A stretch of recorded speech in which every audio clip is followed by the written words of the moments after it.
మరియు కణజాలాల కొరతను దృష్టిలో ఉంచుకొని మరణానంతరం అవయవాలు మరియు కణజాలాలను దానం చేస్తానని, దానం చేయడానికి నా కుటుంబం, స్నేహితులు మరియు తోటి పౌరులను ప్రేరేపించడానికి నేను అన్ని ప్రయత్నాలు చేస్తానని ప్రతిజ్ఞ చేస్తున్నాను. గొప్ప ఉద్దేశంతో ఈ ర్యాలీ అనేది నిర్వహించడం జరుగుతున్నది. ప్రజల మధ్యలో ఆహ్వానం కల్పించాల్సిన అవసరం చాలా ఉంది.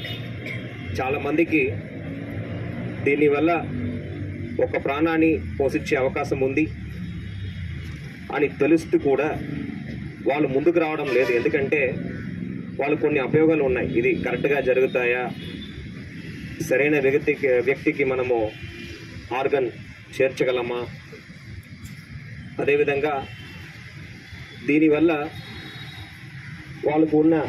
వాళ్ళకు జరిగే మేలు గురించి కూడా సరైన అవగాహన లేదు. సో ఇలాంటి ర్యాలీల ద్వారా తప్పకుండా ప్రజలకు మనము ఆ విషయాన్ని తీసుకువెళ్ళడానికి ఒక అవకాశం ఉంది.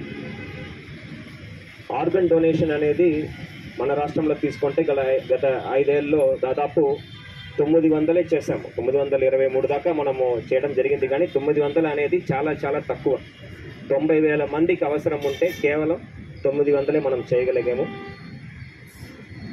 ప్రతి సంవత్సరం కూడా ఆర్గన్ డిస్ఫంక్షన్ వల్ల దాదాపు 5 లక్షల మంది చనిపోతున్నారు. వీళ్ళు డొనేషన్ ఇవ్వగలిగితే వేరే వ్యక్తి తప్పనిసరిగా వాళ్ళని బతికించే పరిస్థితి కూడా మనకు ఉంది.